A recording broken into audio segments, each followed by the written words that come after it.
The topics and opinions expressed on the following show are solely those of the hosts and their guests and not those of W4WN Radio, its employees, or affiliates. We make no recommendations or endorsements for radio show programs, services, or products mentioned on air or on our web. No liability, explicit or implied, shall be extended to W4WN Radio, its employees, or affiliates.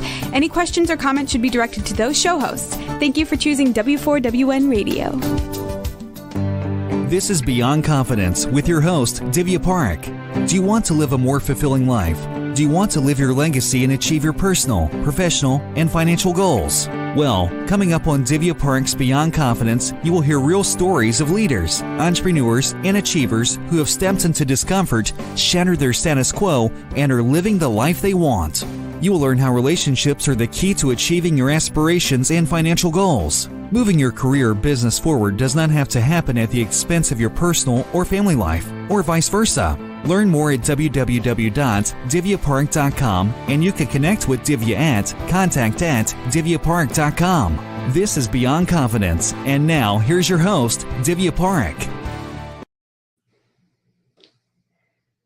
Good evening, listeners. This is Divya, my favorite time of the week, because I get to be with you.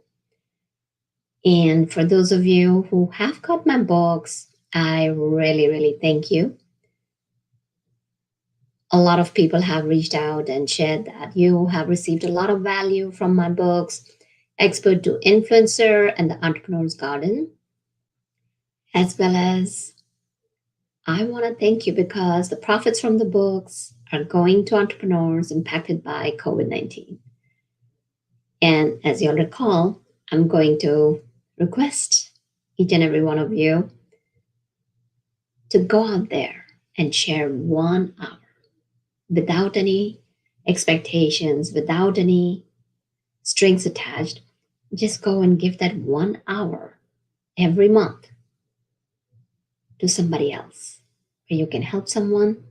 And think about it, 150 million people, it can add up to massive, gigantic amount of time that we can use to help others and bring about a lot of change.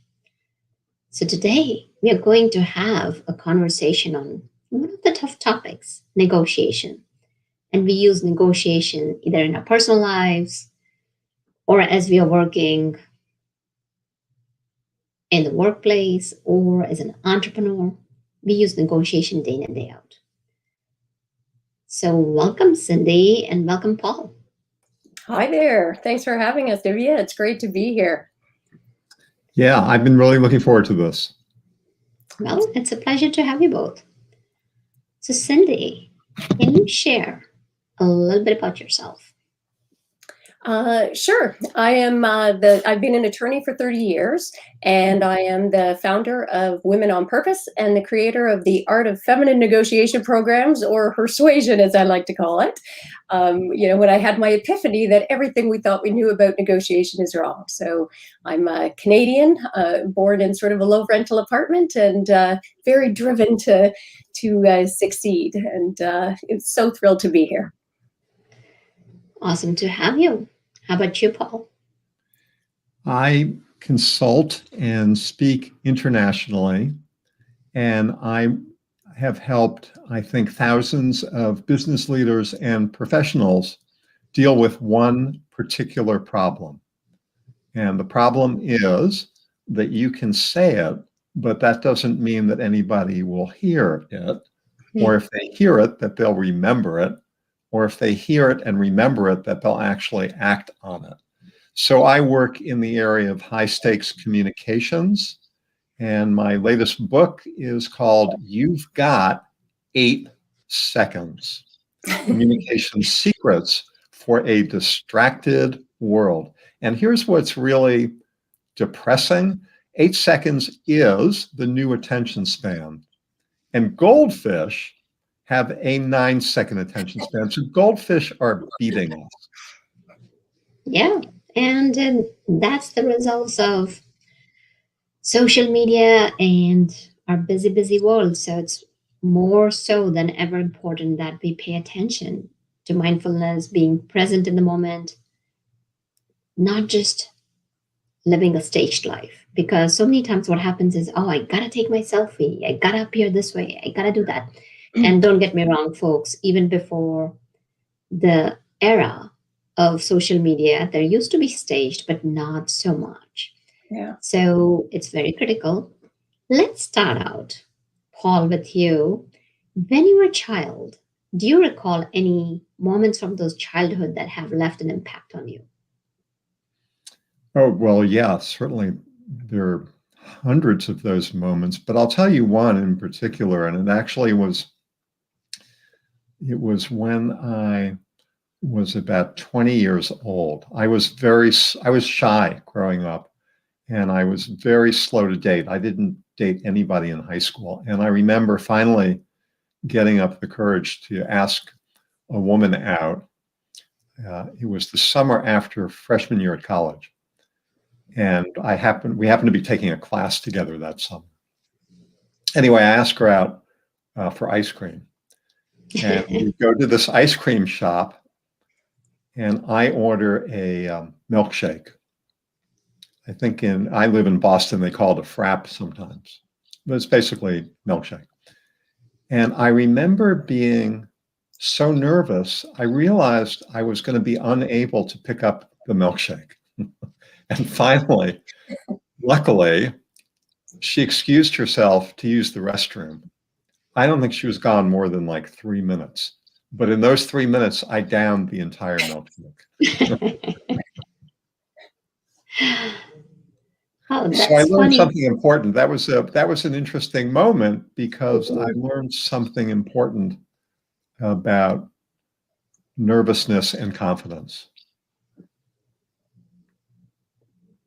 And what was that learning? Well, that there are a couple things, but one is that to become confident, you have to actually go through the fire of being nervous. You have to do the thing that may be difficult or even anxiety provoking and do it over and over and over again. I eventually, before getting married, I must have had at least 50 or more first dates. But I eventually got to the point where I could approach a woman and ask her out without completely falling apart. And it's just practice. Right. Just practice. Absolutely. That definitely makes sense. And how about you, Cindy? Oh, let's see. As Paul was talking, I was thinking about that as well. And practice, Paul, absolutely, like most things in life, right? I mean, it's funny. We expect people to have coaches for sports or music, and yet we don't think about practicing or getting coaching for probably the most important experience, which is our life. So for me, I think, Divya, one of the things, it wasn't impactful at the time, but more recently, I've come back to think and go, oh my gosh, that speaks volumes about sort of my character, but also that deep conditioning. And I'm dating myself here, you may or may not remember when they used to have Saturday matinees and you'd go pay your quarter or whatever the heck it was to see some tacky Elvis Presley movie. So every Saturday, my sister and I would be given, the money for the show and the money to buy ourselves a treat. And invariably, and this is going to speak to what a strange child I was, I felt this compulsion to have to help and to pitch in. So I rarely spent my treat money on a treat for myself. I would go to the local store on the way home and buy a loaf of bread to bring home, which is kind of a sad commentary about, what I thought about our economic circumstances growing up. But also it wasn't until much later that I realized how deeply rooted that conditioning is. And for young women, young girls in particular, and I think it carries on to womanhood, about our need to have to self-sacrifice, to be the caregiver, to be the nurturer, to be the one who martyrs ourselves in the interest of other people, to be that people pleaser. So, and I didn't have that epiphany until, much more recently when I'm working with women about stepping into and leveraging their strength and stepping into the full force of their feminine power and realizing as I'm unpacking some of those limiting beliefs and conditioning that they've carried through life, how much I was, like all of us, a victim to that as well. So. Mm-hmm.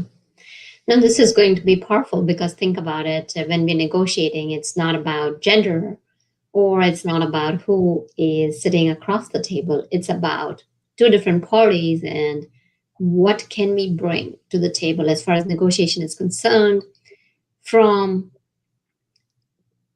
Paul, your perspective, from a male perspective. And then if you both are open, I'd like to have even a prompt and we can make a point to negotiate. How does that sound for both of you? Say that again, Divya. I didn't catch what you said there. So I would throw out a prompt, which would be a made up situation on the fly. And we can just kind of go at it and see how we can negotiate, like sitting at the different sides of the table. Are you up for it? Yeah, sure. Awesome. Okay. We'll see how that goes.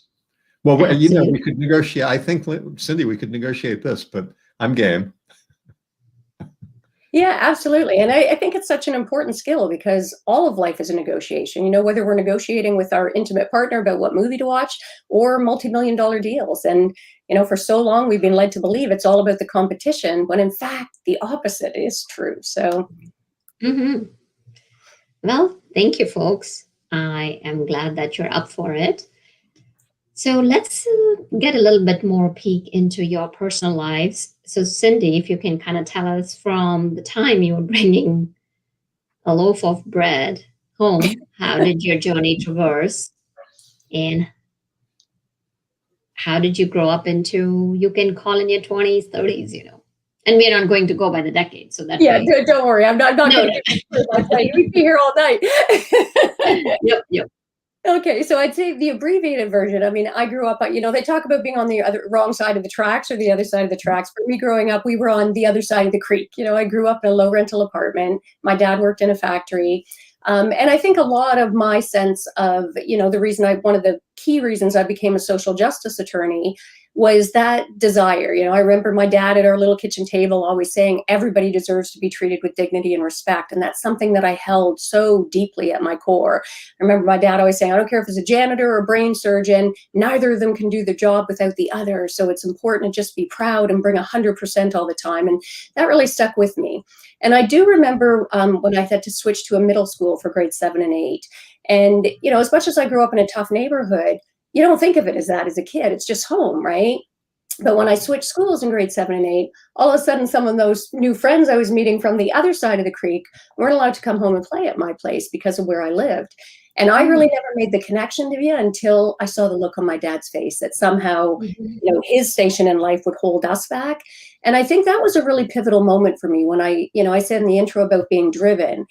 And I think it was partly to just sort of prove that we're not less than because of where we come from. Maybe I'm adding a layer that wasn't really at play there, but I do believe that was a part of it. So I was very driven to go from high school to university to law school, sort of getting those straight A's.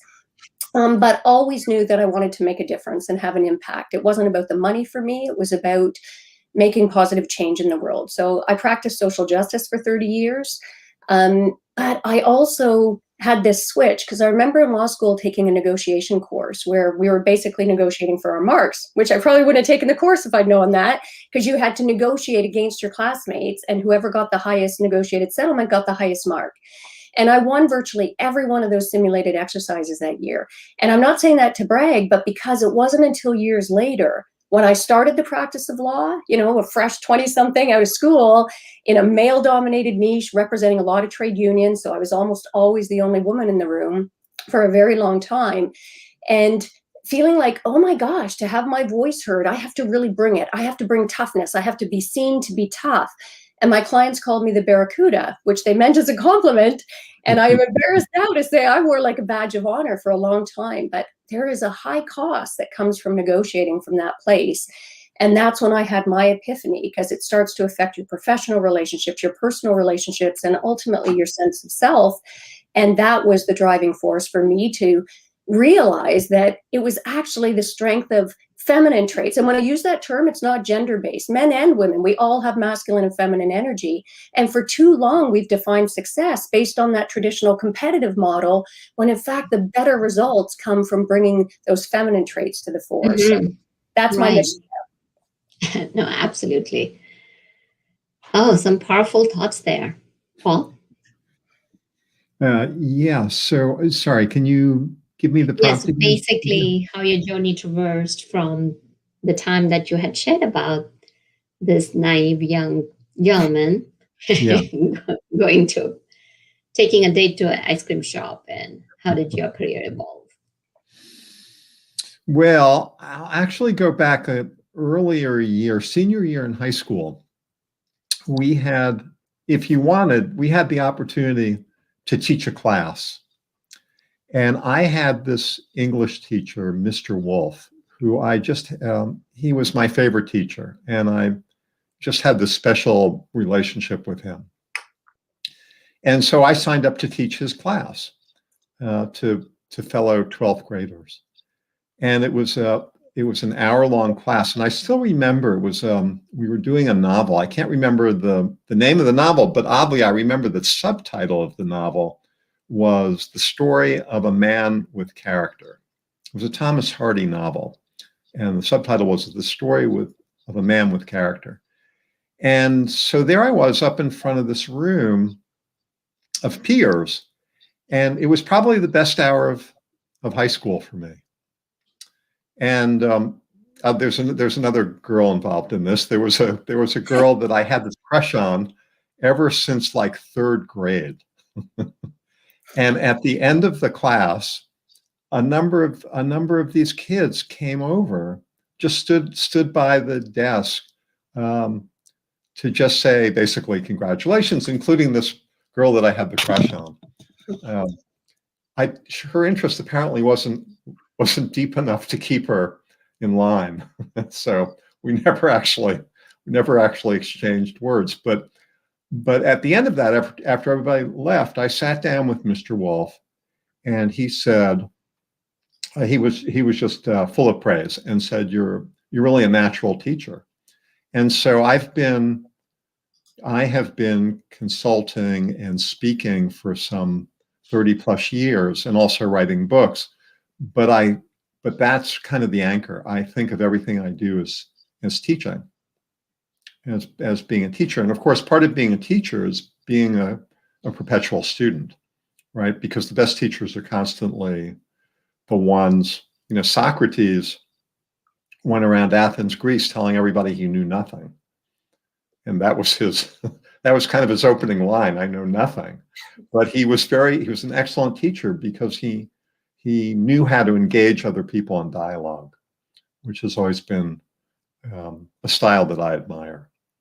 So I think people, I think it's useful.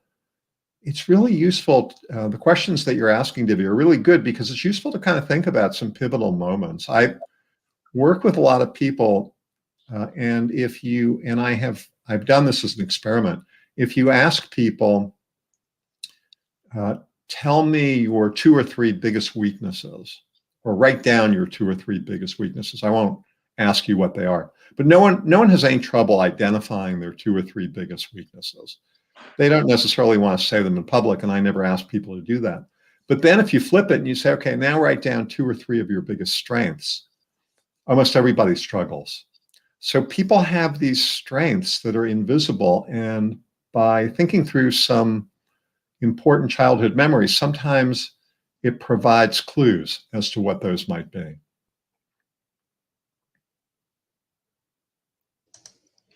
Well, you have brought up a good point, and you said that you don't want to ask, and why don't we dare ourselves? I'll go ahead and get started with a couple of weaknesses, couple of strengths. So one of my weaknesses is I'm not a fan of doing video, and you might be like, okay, you're sitting here doing a TV show and you're saying that? Yes, to this day, I'm not a fan of it. I do it because of the marketing trends, because that's the best way to connect with the audience. And here's what I want to talk about is one of my strengths is that I love providing value. I love making a difference. So if making a difference involves me getting into that zone of discomfort, I'll do it. So the way I look at it, Paul, is that we have qualities, and those qualities can be a strength in some situations, and they can be a weakness in some situations. I'll go and share another of my weaknesses. I can be a whole lot empathetic, and then sometimes you can experience empathy burnout. I've learned to separate myself and create those boundaries, and yet sometimes it does happen again. So, similarly, I would say that's a weakness for myself, but at the same token, it allows me to create compassion and build meaningful connections. Cindy, I know Paul's not asking you that question. Are you up for it? I am, and I love your insight on that because I don't know that I've ever quite thought of it that way as well, about the connection between those strengths and weaknesses, how sometimes our weaknesses drive our strengths actually, or vice versa. Like in your case, your strength allows you to overcome that weakness. So I love that thought. Yeah, and I'm definitely up for it. So for me, I would say one of my biggest weaknesses, and it's something you have to be growing every day if you're going to be an effective teacher. And in my business, I mean, if I'm going to be out there teaching other women how to negotiate and leverage their power, I need to be able to be growing every day as well. And one of the things that I think I still have to be very intentional about is that driver, striver, achiever, right? I mean, and again, it's a bit of a, in some periods of my life, it was definitely a strength and asset. It allowed me to be persistent and to pick myself up and brush myself off when I fell down. But it also can be a weakness, because keeping that work-life balance and keeping those priorities where you're making sure you're putting the big rocks in your daily life vase every day before you pour the sand in the water. When you're in that driver, striver, achiever mode, sometimes that can be a real challenge. So I would say that is definitely a weakness. And having said that, I would say that persistence has definitely been a strength of mine. And whether it's being persistent and pushing ahead with a passion of mine, if I think I can make a difference, very similar to what you'd said, Divya, I want to make a difference in the world, right? I want to be able to have an impact that helps lift up people, particularly people who are maybe more vulnerable. So having that persistence when it seems like the world is pushing us down, and especially given their success model, that definition based on that competitive money at all costs, there are days when it feels like you're banging your head against the wall. And certainly in my social justice practice, it took a lot of conviction and persistence to keep going for the greater good, even in the face of what sometimes felt like incredible obstacles. So definitely that would be, I would say, a definite weakness and a strength. Another weakness I could share as well, I do have a tendency, because of that wanting to help, sometimes that can cross over into that enabling. Ourselves. It's ironically one of the things I'm constantly spending time in my coaching practice as well, is getting people past that martyr syndrome. As women in particular, we kind of wear that like a badge of honor, but definitely end up not allowing people in my life to be the best version of themselves, where they need to fall down and pick themselves up and be really resilient and resourceful. If you're always there enabling, sometimes that can be a form of weakness. So, but the strength that's tied to that would be that deep compassion. I mean, that's something, even when things don't always work out, I wouldn't trade that for the world. Having that compassion, both for people in my personal sphere, but even on the broader sort of global stage. So. Yeah, no, definitely what you're sharing is, and to me, the way I see myself is that I'm perfectly imperfect. I love that. And rather than segregating them, if we blend them together, pull them in together, and work with both of the areas, it seems to create a perfect mix of a successful life. And Paul, I'm going to ask you your question. If you'd like to share your one or two weaknesses and your one or two strengths, and how do you use them? Well, I remember there was a period, I would say late 20s to mid 30s, where once a year, I've been self-employed forever. And what that's involved for me is having to basically keep creating and recreating an answer to the question, what do I want to do with my life? Right. So I've been a consultant, and from the outside, I've had a fairly steady, consistent way of earning a living, but there have been a lot of swerves in the path. So there was a period from late 20s to mid 30s, where once a year I would go see a very, very good career counselor. And usually I would go see him because I would be at a fork in the road. Should I do this or should I do that? And at one point he said to me, at the end of your life, you're the kind of person that's going to look back and say, I could have done more. He said, no matter what you accomplish, there's always going to be some part of you that's not going to be satisfied. So I got triggered a little bit by what you said, Cindy. This sort of need for achievement can be a strength. By the way, I mean, people that have a high need for achievement doesn't mean that they're necessarily going to achieve more than someone with a moderate or low level of achievement. But I think this feeling of being driven, this high need for achievement, I remember there's an interesting book called Strengths Finder, which is designed to help people figure out their strengths. And there are about 30 plus strengths. And you can read the book in about 8 minutes. Anyway, one of the strengths is called achievement. And they quote a woman who's high in this. And she says, for me, every day begins at 0. And that just really so resonates for me. And I think what it means is it's like you have to achieve, even if it's like a Saturday or Sunday, there's the feeling of, you have to accomplish something, even if it's like going to get the groceries or doing a laundry, whatever. So I think that, as I'm closer now, I'm beyond the middle of my life, moving through it. It seems like an accelerating speed. I keep thinking about what that career counselor said. In terms of strengths, I'm a communication consultant, and I have about 12 different programs that I do, working with business leaders, business professionals, typically at fairly large corporations. And one of the 12 things I do is a workshop on presentation skills. And it's before COVID, it used to be a 2-day program, very intense, with maybe 6, 7 people, as I say, for 2 days. And I would videotape people, and they would practice little segments. And this thing would happen over and over, where somebody would get up and practice something, and then I would say, why don't you try saying it like this? And people would look and say, how did you just do that?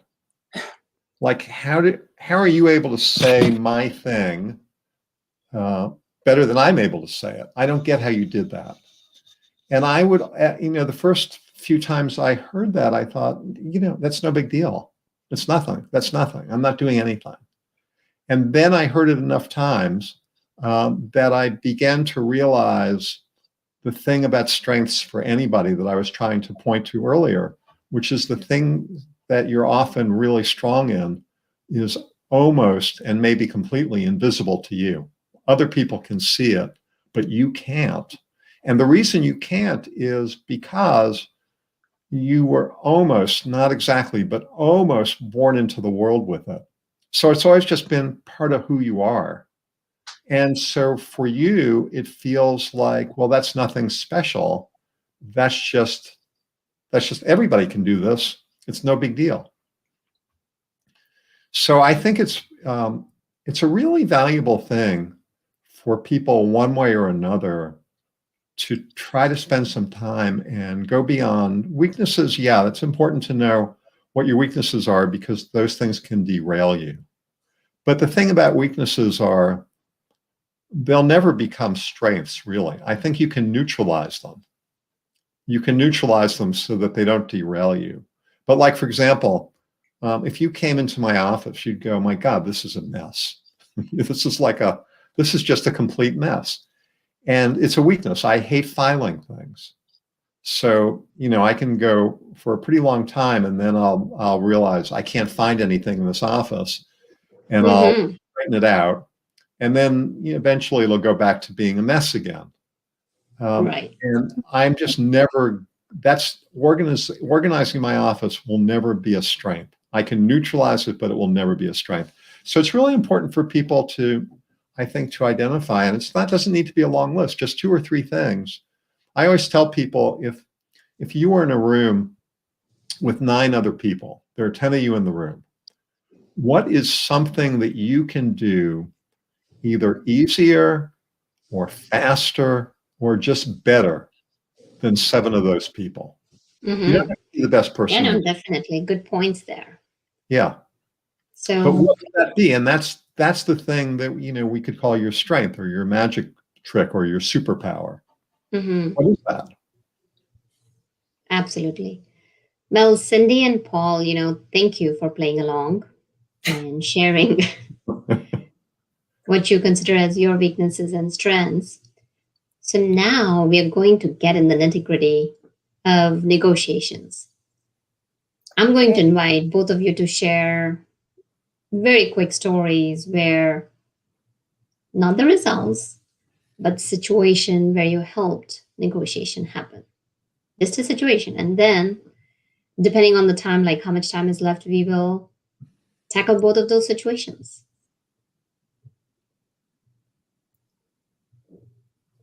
Who would like to go first, Paul or Cindy? I'm happy to jump in. Sure. Go for it.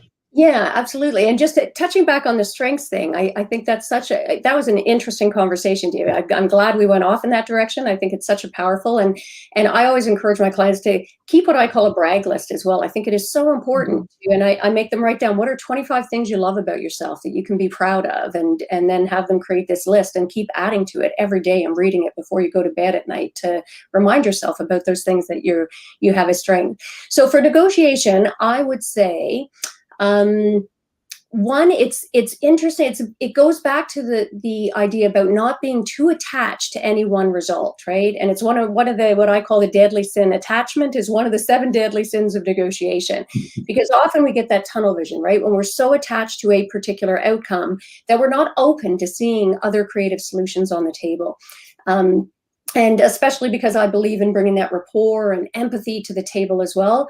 I remember one negotiation in my litigation practice where, as a lawyer, and my client wanted something in particular. They wanted to make sure that their membership were never going to be able to be called out by management and questioned about something without having representation.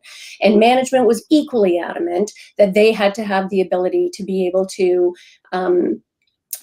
call on employees whenever they wanted, stop them as they're getting off, their shift, and be able to ask them questions. And both sides at first, and admittedly at the beginning, myself included, again, got so entrenched in each of those positions. It's like, we've got contractual rights, you can't do it. We're not giving up those contractual rights.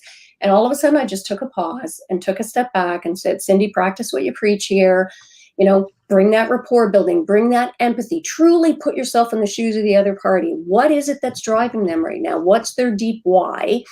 And then was able to come up with a solution where we could actually give them what they want in a more So I would invite you to take a pause here, because we are going to go and look at the situation, how it can be dealt with. Sorry. Okay. All right. Yes. Give an example of where we'd actually done it. All right. I'm with you. Awesome. No, thank you for sharing. And Paul, if you can share just the situation, not what you did, a situation where 2 different parties are coming to the table, and I am happy to share that.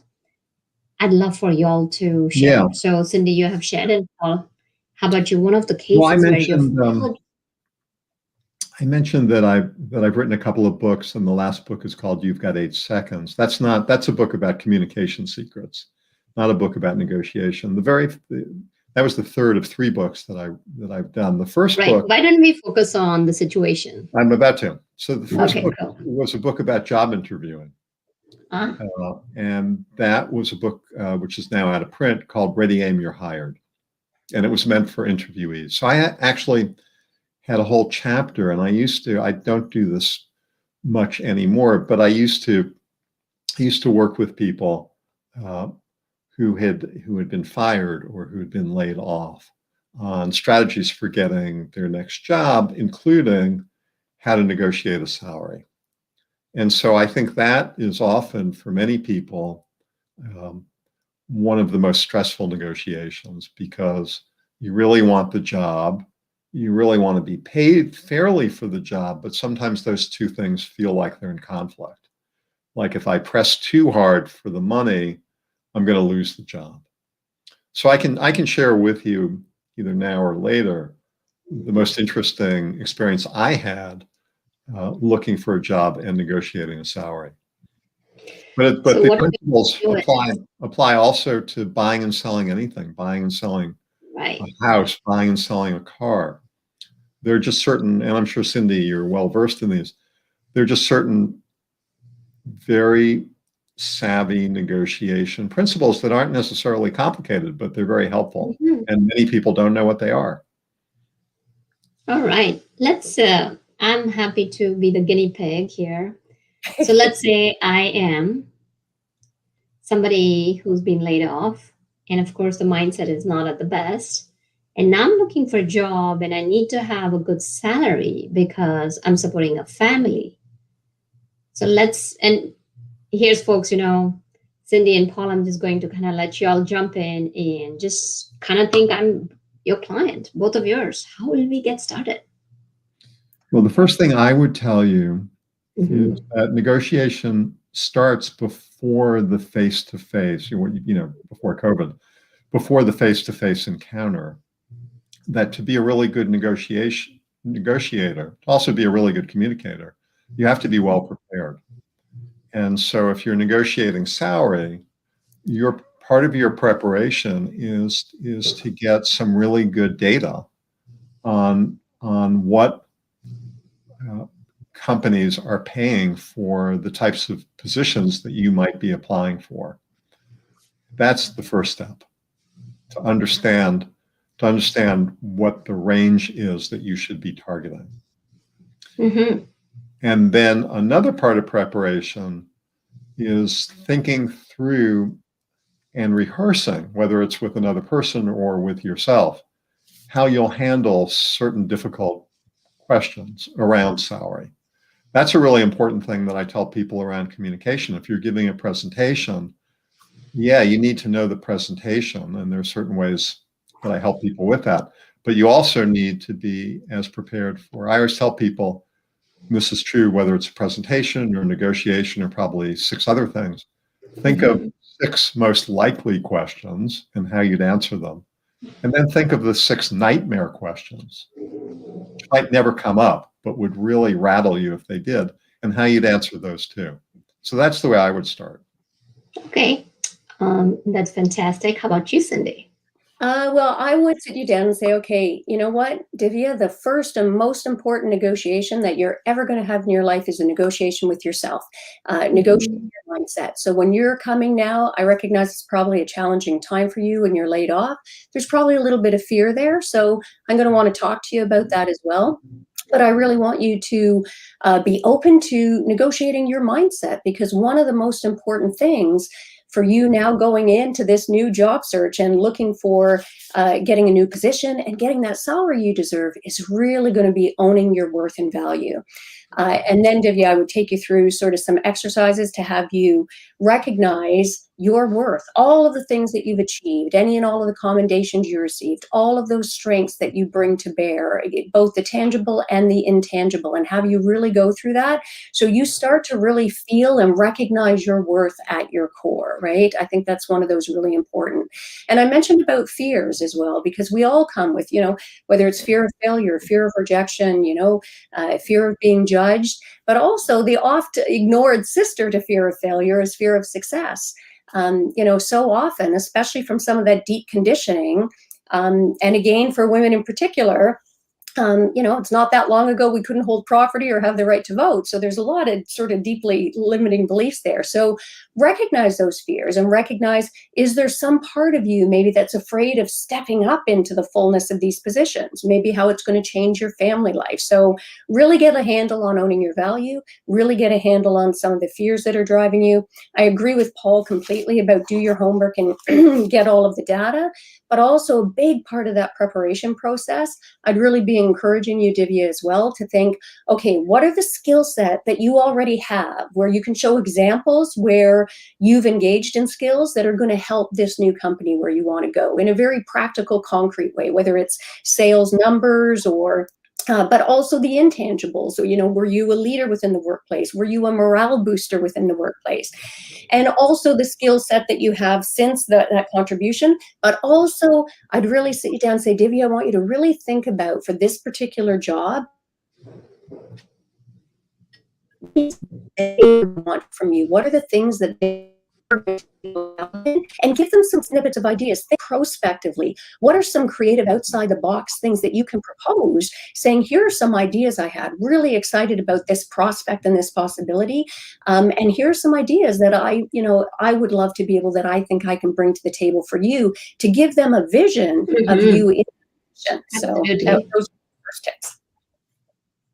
See, so powerful right here. First of all, when you bring diversity, and for me, inclusive leadership is where we are bringing people. It's not about bringing people from diverse backgrounds. To me, it's about diverse experiences, because when you're coming from two different angles, you can learn so much and come at it. So from what I'm hearing over here is that working with your mindset, because you're the one who is going to be marketing yourself and speaking for yourself, knowing your worth. And based on what Paul said, that do your research, because if you don't know your research, and let's say if you have not done anything, worse is if you have done the research. For example, let's say the salary range is between $70,000 to $80,000, and now if you're going and asking for 110, you're going to be booted out even before the conversation starts. So both the strategies that you are sharing over here are priceless. And one of the things I'd like to add is that when you're thinking of those nightmare questions, along with that, think about what objections might they have. So just as we talk, and folks, it's not a sales process, because a lot of people say, oh, we need to answer the objections that a customer might have. Think about it. In one way, you are the customer of that company. Yeah. In another way, they are your customer, because people buy from people that they like, know, and trust. Okay. So during that time of negotiation, it's important to come from a place that if what can you bring? It's not only about the company bringing you value. And when you're value and impact driven, when you're bringing that value and impact to the table and thinking about, okay, they may be thinking if they're going to give you a higher salary, how are they going to make up for it? And if you could demonstrate, as both of you are sharing about preparation, as to what results could you bring, that maybe somebody might require 6 months to get onboarded, whereas you might require only 2 months to get onboarded. And then you can translate that into man hours and what may be the potential salary. So think from that perspective too. So great conversation, folks. Paul, can you share about yourself? Where can people find you, your books, and any other thing that you would like to share? Sure. Well, thank you for asking. So my latest book is You've Got 8 Seconds, Communication Secrets for a Distracted World. And as I mentioned, 8 seconds comes from Microsoft research, which says, alarmingly, that is the new attention span. So that book is easiest place to find it is Amazon. It's been an Amazon bestseller, and it's in 3 different versions. There's print, of course, there's Kindle, and then I talked my publisher into letting me do the audio version of that, which took 3 days, by the way. It's not a long book; it's under 200 pages, but it still took 3 days in the studio to record the book. So that's one piece. And then in terms of the work I do, it's working with business leaders and business professionals on how to make their point, whether it's a long presentation or a short conversation, how to make their point with more impact in less time. And I have a company called Express Potential. ExpressPotential.com is the website. And I've got all sorts of things there that your listeners might appreciate. I've got very short, I try to model what good communication might look like and sound like. So I've got a whole page that just has very fast 2-minute video tips on effective communication. Well, fantastic. Thank you, Paul, for joining us. Really appreciate the information you have provided. Thank Cindy. you. Thank you. Yeah, and thanks, Divya, for the opportunity to do that. So I do both corporate coaching, going in to help change the corporate culture, whether it's in terms of unconscious gender biases, or sort of step into a more powerful place of negotiation so that they can be sort of more productive and add that value you were talking about, Divya. And I also do private work as well, helping women at this stage only, although I do plan on expanding that, but helping women really learn to step into their most powerful self to leverage their power. So anybody who wants more information, again, for any of the men or women out there, feel free to check out my website at www.womenonpurpose.ca. I've got a number of free ebooks and resources out there. Feel free to check out my TEDx talk. I did a TEDx in November, so just check TEDx Ocala, Cindy Watson, on the rise of the feminine voice. You may find that of interest and inspiring. But also, if anybody is interested in sort of maybe going a step further, just check out negotiateyourbestlife.com, and I offer sort of a free breakthrough Negotiate Your Best Life session. So any of those options would be great for people if they're interested in sort of checking out the next steps. Lovely. Thank you, Cindy, for sharing your experiences and nuggets of wisdom. Both you and Paul did a phenomenal job of sharing a lot of valuable information. So thank you, folks. Thank you for having us. An interesting conversation. I love how you directed it. You got to a deeper level than that. Typically, you get that sort of superficial Q&A, and I love this discussion, Divya. So thank you for that. Yeah, lots of fun. Thank you both. My pleasure. And thank you for playing along. It really helps when you have people who are up for challenges and grab it at the moment. So thank you, folks. And thank you, listeners, for joining us. Without you, the show would not be possible. You are just amazing and fantastic. And like always, as you'll reach out to me via my email, contact@divyaparekh.com, and ask, what do you want me to bring to you? So continue doing that. And I'm very, very grateful to you for providing that feedback. And I want to thank Rebel for making the show possible and keeping us going. Until next time, folks, be well and take care. Thank you for being part of Beyond Confidence with your host, Divya Parekh. We hope you have learned more about how to start living the life you want. Each week on Beyond Confidence, you hear stories of real people who have experienced growth by overcoming their fears and building meaningful relationships. During Beyond Confidence, Divya Parekh shares what happened to her when she stepped out of her comfort zone to work directly with people across the globe. She not only coaches people how to form heart connections, but also transform relationships to mutually beneficial partnerships as they strive to live the life they want. If you are ready to live the life you want and leverage your strengths, learn more at www.divyaparekh.com. And you can connect with Divya at contact@divyaparekh.com. We look forward to you joining us next week, Monday, 8 p.m. Eastern Time.